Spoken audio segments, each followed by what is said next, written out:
Hello दोस्तों, तो देखियो यहाँ से देखाबो जा रहल छी पश्मीना शॉल के अनबॉक्सिंग और फुल रिव्यू। तो ई शॉल हम फ्लिपकार्ट से मंगेलिए, हमरा 1000 रुपया के आसपास पड़ल। तो चलू अहाँ सबके देखाबै छी। तो देखियो ई सबसे पहले फ्लिपकार्ट के पन्नी चले, ओहिके बाद ई झोरा छै। झोरा हमरा बड़ी मस्त लागल, एक नंबर झोरा। झोरा में चेनो वेन सब छै, झोरा में से निकालै छी। देखियो झोरा मस्त छै, पे पश्मीना वश्मीना सब लिखल छै, मस्त झोरा छलै। ओहिके बाद ई पन्नी छै, धारीवाल लोही ई सब लिखल है। तो पन्नियों के हटाबै छी। अब अहाँ सबके शॉल के क्वालिटी देखाबै छी। देखियो ई कपड़ा के क्वालिटी कते गजब के क्वालिटी छै।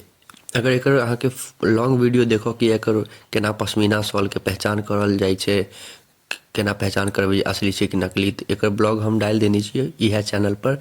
जे सब ने देखने हैं जाकर जरूर देखब, बहुत निक लागत। देखियो बहुत पैघ शॉल छै, एकदम गर्माहट फील होइ छै।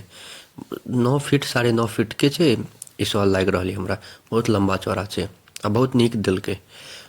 अगर अहाँ सब लेबो चाहे छी ई शॉल, कोनो शॉल, तो जरूर ई एक बार ट्राई करब लऽ कऽ। बहुत निक छै। देखियो कते अहाँ सबके लग पता चलैत हैत कि नहीं चलैत हैत, लेकिन बहुत मस्त एकर क्वालिटी छै। अहाँ सबके एते देर तक देखऽ के लिए धन्यवाद।